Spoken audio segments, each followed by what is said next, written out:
पर्व का आयोजन होगा। हर्षोल्लास में हर सनातनी डूबा हुआ होगा और इसके लिए सीएम योगी आदित्यनाथ अभी से काम कर रहे हैं, क्योंकि वक्त बहुत कम रह गया। वो ये जानते हैं कि ये तभी संभव है जब साधु संतों के विचारों और उनकी मांगों को अच्छे से सुना जाए। इसलिए आज वो जब प्रयागराज पहुंचे तो उन्होंने अखाड़ा परिषद के साथ एक बैठक की और योगी ऐसा करके बहुत बड़ा संदेश दे रहे हैं। क्या दे रहे हैं?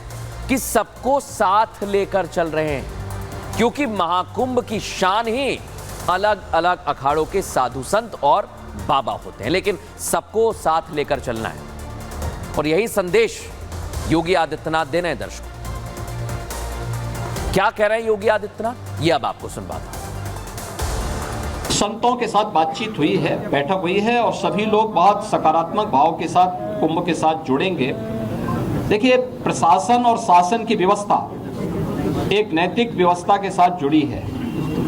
कुंभ का आयोजन या इस प्रकार के आध्यात्मिक और सांस्कृतिक आयोजन वास्तव में सनातन धर्म के पार्ट हैं और इसका मुख्य आयोजक और इसका जो होस्ट होता है वह संत ही होते हैं और संत ही इस व्यवस्था के साथ जोड़ करके इसे भव्य और दिव्य बनाएंगे और प्रयागराज को एक बार फिर से हम वैश्विक स्तर पर पहुंचाने का कार्य करेंगे।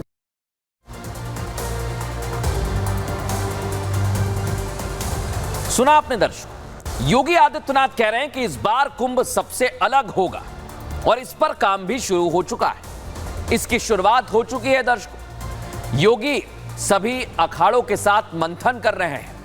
अखाड़ा परिषद की बैठक में कुछ प्रस्ताव भी पास हुए हैं जो हो सकता है कि योगी आदित्यनाथ से चर्चा के बाद अमल में लाए जाएं। क्या है वो प्रस्ताव, वो भी मैं आपको बता देता हूं और इसकी पूरी तैयारी की जा रही है। दर्शकों, वो प्रस्ताव क्या है उसकी भी आज आपको एक एक तस्वीर मैं बताने वाला हूं। आइए दिखाते हैं आपको। ये आप देखिए, इस बार का कुंभ अलग रहने वाला है। क्यों कह रहा हूं? क्योंकि कुंभ में आने वाले सभी साधु संतों को बाकायदा एक आई कार्ड दिया जाएगा। कुंभ में आने वाले लोगों के पास आधार कार्ड भी होना जरूरी है। अगर आप आ रहे हैं, टिकट है, तो आधार कार्ड लेकर जाइएगा। अधिकारी अखाड़ों के साधु संतों से जरूर मिलें। ढोंगी बाबाओं की महाकुंभ में एंट्री पर रोक लगाने की मांग है। मेला क्षेत्र में मांस और मदिरा की दुकानें बंद रहेंगी। इतना ही नहीं दर्शकों, जब इस तरह की तैयारी की जाएगी तो सभी अखाड़ों को महाकुंभ में बराबर का बजट मिले, इस पर भी ध्यान दिया गया है। बड़े अखाड़ों को 5 करोड़ का अनुदान दिया जाएगा, यह कहा जा रहा है।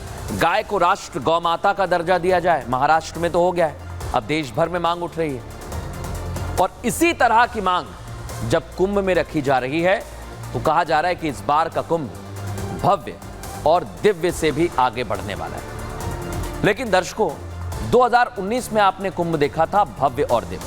अब इस बार कुंभ कितना खास रहने वाला है, आइए जरा मैं आपको बताता हूं। ये आप देखिए, समुद्र मंथन हुआ था दर्शकों, उसके बाद अमृत की बूंदें जगह जगह गिरी और वहीं पर कुंभ होता है।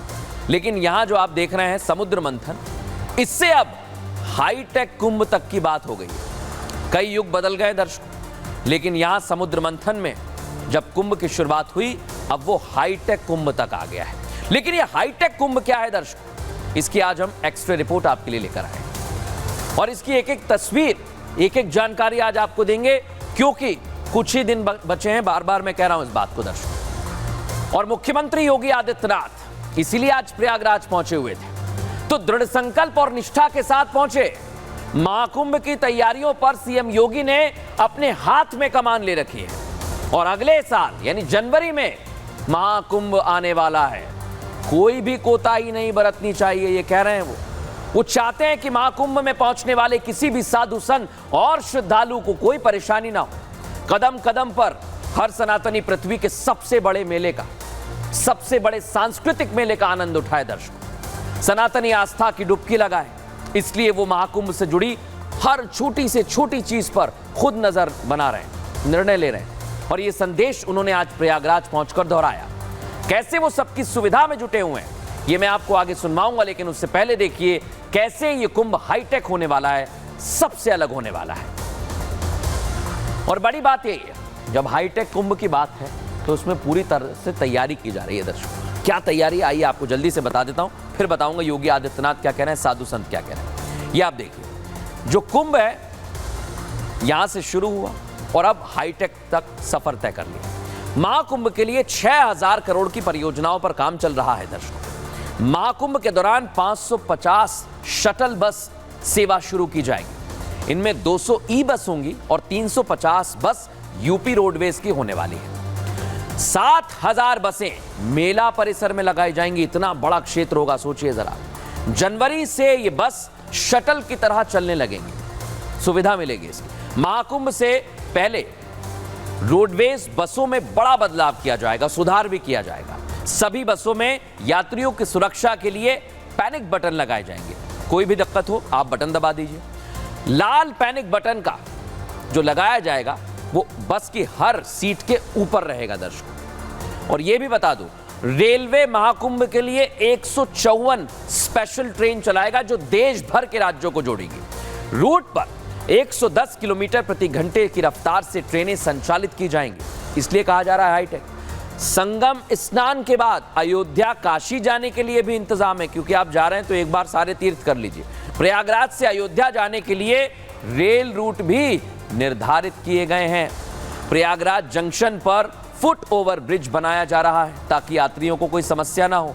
प्रयागराज महाकुंभ में एयर एम्बुलेंस भी लगाई जाएगी दर्शकों। स्वास्थ्य सेवा देने के लिए 125 एम्बुलेंस तैनात की जाएंगी। इसे और बढ़ाने का भी प्रस्ताव है। हालात बिगड़ने पर हवाई रास्ते का भी इस्तेमाल किया जाएगा, कोई भी दिक्कत नहीं आएगी। इसलिए हम कह रहे हैं कि योगी आदित्यनाथ खुद नजर बना रहे हैं। क्या कहा आज उन्होंने, सबसे पहले सुनवाते हैं आपको। जो मुख्य पर्व हैं, पौष पूर्णिमा 13 जनवरी से लेकर के और महाशिवरात्रि 26 फरवरी तक, ये जो अलग अलग पर्व पड़ेंगे, पीक डे के दिन छोड़ करके शेष अन्य दिनों पर किसी भी श्रद्धालु को 1 किलोमीटर से अधिक पैदल न चलना पड़े। 7000 से अधिक परिवहन निगम की बसेज, शटल बसेज यहाँ पे सेवा के लिए लगाई जाएंगी। इलेक्ट्रिक बसेस लगाई जाएंगी और भी व्यवस्था यहां पर हम लोग देने का कार्य कर रहे हैं। दर्शकों, योगी आदित्यनाथ ने प्रयागराज दौरे के दौरान एक महत्वपूर्ण बात और कही। वो सीधे और साफ शब्दों में पूरी दृढ़ता के साथ कह रहे हैं कि अगले साल 13 जनवरी से होने वाले महाकुंभ में पिछली बार से बहुत ज्यादा सुविधाएं होंगी। कैसे अलग होगा ये कुंभ दर्शकों, इसका भी पूरा एक्सरे हमने किया है, आगे आपको बताएंगे। लेकिन कैसे प्रयागराज महाकुंभ सबसे अलग रहने वाला है, कैसे रहने वाला है, इसी को लेकर बयान दिया है, वो पहले आपको सुनवा दें। प्रयागराज कुंभ 2019 ने एक मानक स्थापित किया था। उससे भी बड़े स्तर पर एक भव्य और दिव्य कुंभ को स्वच्छ, सुरक्षित और सुव्यवस्थित कुंभ के रूप में हमें स्थापित करने में सफलता प्राप्त होगी। तो सुन लिया दर्शकों आप, लेकिन पिछली बार दिव्य और भव्य था, इस बार क्या अंतर रहने वाला है ये मैं आपको बताता हूं दर्शकों। पिछली बार की जो थीम थी वो थी दिव्य और भव्य। इस बार क्या रखा गया है, धर्म, अध्यात्म और संस्कृति। पिछली बार का बजट कितना था, 4200 करोड़ से ज्यादा। इस बार इसे बढ़ाकर कितना कर दिया है,